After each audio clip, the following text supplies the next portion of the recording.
Well guys, as promised today, I'm going to be sharing with you my sunscreen empties, all the sunscreens that I finished up since, well, my last sunscreen empties video around the beginning of spring. Now, as a reminder, recently I did a video just on my skincare empties, so all the non-sunscreen skincare that I completely finished. So you're going to want to watch that video after you watch this one. But yes, I try, I use a lot of sunscreens, I review a lot of sunscreens, but which ones did I actually finish up? Starting out, let's get into it with this sunscreen stick. Now, as a word of warning and a reminder, if you're going to use a sunscreen stick, whether it be on your body, your face, you want to do multiple passes and then physically rub it in. That way you get a good layer and you don't have any skip areas. So I've recently started using sunscreen sticks a lot as SPF lip balms because I've complained about this to you guys before, but we really do not have enough options in the realm of SPF lip balms, and some of them, frankly, can be kind of irritating. So I decided to start using sticks as SPF lip balm, and let me tell you, Round Labs, their sunscreen stick is excellent. You know, I'm a huge fan of the Birch Juice Sunscreen Cream. Try the stick as an SPF lip balm. The active sunscreen ingredients include Uvinol T150, Uvinol A+, Tinosorb S. It's very moisturizing, hydrating. It does have niacinamide as a word of warning, because I know some of you guys are sensitive to niacinamide, but niacinamide is great. It's a B vitamin, it's anti-inflammatory, it's good for redness, dark spots. It's also good for the moisture barrier, and you know, it's an antioxidant, which is helpful to have in a sunscreen. In theory, it can help cut down on oxidative stress in the skin as it relates to UV and other environmental exposures. It also has a variety of peptides, which are hydrating, in my opinion. It may help, in theory, in healing and recovery and collagen pathways and pigment pathways, but we're just, you know, talking about the lips here. So in my opinion, those ingredients, they really do help with moisture retention. This glides on really easily. It's a nice smooth formula. Now I have used it on my skin outside of my lips, and it's also really easy to apply. It's a consistency, it's not a stiff stick. You know, some of the stick sunscreens, the formulation's like really stiff, so it feels like you're dragging something across the skin. This glides on really easily, and it's easy to do the multiple passes without like agitating your skin because you're rubbing back and forth so much. You know, you want to frequently reapply SPF lip balm because it does wear off a lot more easily just by the nature of, you know, us eating, talking. So I ended up going through this pretty quickly. I bought this on Stylevana. I think you can also get it on Amazon. But as a side note, if you have not tried Round Labs Birch Juice Sunscreen, it's really, really good. Okay, I love it to bits. I'm actually kind of surprised I didn't finish that up, but as you guys will see, I made my way through quite a few. All right, so sunscreen wise, for the face, I finished L'Oreal's Bright Reveal Sunscreen. I reviewed this for you all several weeks ago. This is a chemical sunscreen, doesn't leave a white cast. It's a lightweight fluid formula. It's not greasy. It also has resorcinol in it, an antioxidant that may help for those who have skin prone to hyperpigmentation. So it may be helpful for those of you who, for example, have acne that heals with a dark mark. You need good sun protection. This would be, you know, potentially a good option here, and the resorcinol may be helping you out. Now, that being said, if you do have hyperpigmentation prone skin, I also suggest considering a tinted sunscreen because the iron oxides may offer protection against the visible light from the sun that we know also drives hyperpigmentation. You don't get that in this, but overall, I think it's a great sunscreen for people who have acne prone skin and prefer a more lightweight fluid consistency. It's not water resistant, so it's not one that you're gonna wanna use for days where you're outdoors, participating in sport, swimming, getting really sweaty, but for everyday facial use, works well under makeup. It's a great product. It does not burn or sting around the eyes. You know, it's a chemical sunscreen. Sometimes that happens. They, you know, cause your eyes to be watery. I never had that issue.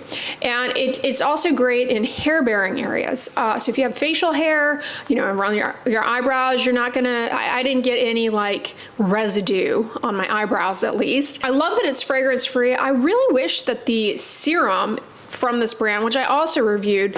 I wish they had made that fragrance-free because I did not care for the strong fragrance in that serum. It's really easy to apply, and it's just a nice lightweight finish.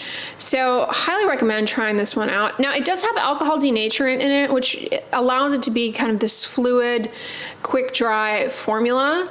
But some people find that alcohol denaturant is a touch drying. I didn't find that to be the case with this, but I'm just pointing it out. Then I finished Neutrogena Ultra Sheer Moisturizing Face Serum. Now this is water resistant. Absolutely love it. It's a very similar consistency to that L'Oreal one, a lightweight fluid, hydrating, moisturizing. It's not greasy. It does not have niacinamide in it, neither does the L'Oreal one. So if you're sensitive to niacinamide and you're looking for a lightweight fluid formula, try this one out. Now, I also love Neutrogena's Invisible Daily, and honestly, it's very, very, very similar to this one. The Invisible Daily has like a peachy coloration to it, but when you put it on the skin, it's not actually tinted. They are both water resistant SPF 60 sunscreens. This is a great option for everyday use if you live somewhere like I do that's really humid and you're pretty much guaranteed to be sweaty at some point in your day. Now, I finished the Elta MD UV Clear in the deep tint. This is SPF 46. This is a hybrid sunscreen. It's got zinc and it has octinoxate, a chemical UV filter. This deep tint on my skin ends up looking like I have sunless tanner on. To me, this really does look on my skin like I have sunless tanner on my face. So if you are seeking a sunless tanner for the face, try this out. It's a great option. Now, UV Clear, it's a hybrid sunscreen, as I mentioned, but it also has niacinamide in it, which is good for redness and hyperpigmentation. And it's also an ingredient that's good for oily, acne-prone skin. Now, I've been recommending UV Clear for years for people with oily, acne-prone skin. However, the deep tint, or they also make this in a tint, the tints, again, from the iron oxides, are useful for protecting against visible light that comes from the sun and drives hyperpigmentation. So I like that aspect of this one as well for acne-prone skin that tends to heal with a dark mark. Also a great option if you have melasma. You know, it's a good one as well because of the iron oxides.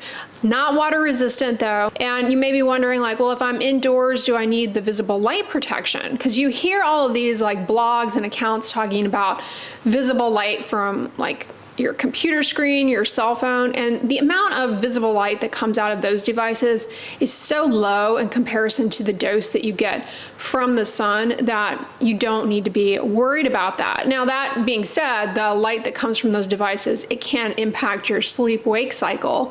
So I do suggest, you know, powering off your phone, your devices, your laptops, your tablets, etc., an hour before going to bed so it doesn't disrupt your sleep. But it's not going to drive hyperpigmentation in the skin. Where you need to worry about it is the visible light that comes from the sun, much stronger dose. And that visible light does come through window glass. So if you're sitting in front of a window, which I am currently, then yes, you do want to factor that in, especially if you are someone who is prone to hyperpigmentation, melasma, and you're either seeking to clear it up or prevent it from recurring. Yeah, you do want to consider that tinted sunscreens might be a good choice. Likewise, when it comes to protecting your skin from ultraviolet radiation when you're mostly indoors, UVA does come through window glass. So if you spend any amount of time by a window, then yeah, the UVA can be definitely negatively impacting your skin. I also finished up Neutrogena's Hydroboost Hyaluronic Acid Moisturizer with sunscreen. This is SPF 50, fragrance-free, but this is a nice lightweight hydrating gel. It has hyaluronic acid, which is good for improving moisture content in your skin, and ultimately that helps support better barrier turnover, smoother skin, diminishes the appearance of fine lines. This is a chemical sunscreen, so no white cast. It's easy to tolerate around the eyes, and it works well under makeup. This is another great option if you have oily skin, you don't want something that is greasy. This is a nice option. It's not shiny, but it's also not matte. It's not water resistant though, so again, this is one that you wouldn't want to primarily be using like by the pool or at the beach or doing sport outdoors, but for daily use, it's a great option. Speaking of gel sunscreens for sport, water-based activities, summer fun. Oh my gosh, I just reordered this because I love it so much. Bullfrog SPF 50 Quick Gel. I used this like back in the 90s. Anytime I went to the pool or the beach, this was my go-to sunscreen. And I recently returned to it thinking like I kind of forgot about it. Like I just assumed it was no longer a thing, but oh no, it's still a thing and it's just as good as it ever was. So as the name implies, quick gel, it dries really quickly. Clear, colorless, zero white cast. This is an awesome sunscreen for humidity, for sweat. It's not the least bit greasy. It allows for good evaporation of sweat. It does have fragrance, which is not my preference, but it's a light citrus scent that does not linger, so I'm okay with it. I'm able to wear this on the face as well without any irritation. A word of warning though, this sunscreen, if you have a lot of moisturizer on, it will pill because it has alcohol denaturant in it, which again, not a bad ingredient, but the alcohol denaturant, the gel aspect of this, if you apply it over like a cream, you can get pilling. I have had that happen, so be aware of that. Just put it on clean, dry skin. But when you're out like sweating and you need to reapply, this is one of the most comfortable sunscreens to reapply in uncomfortable, hot, humid conditions.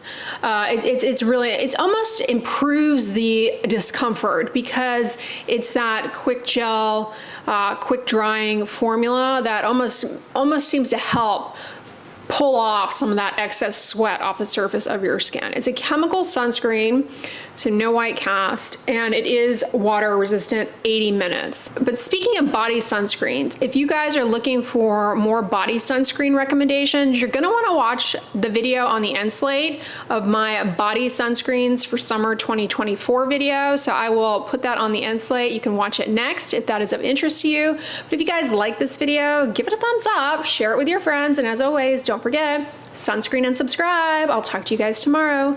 Bye.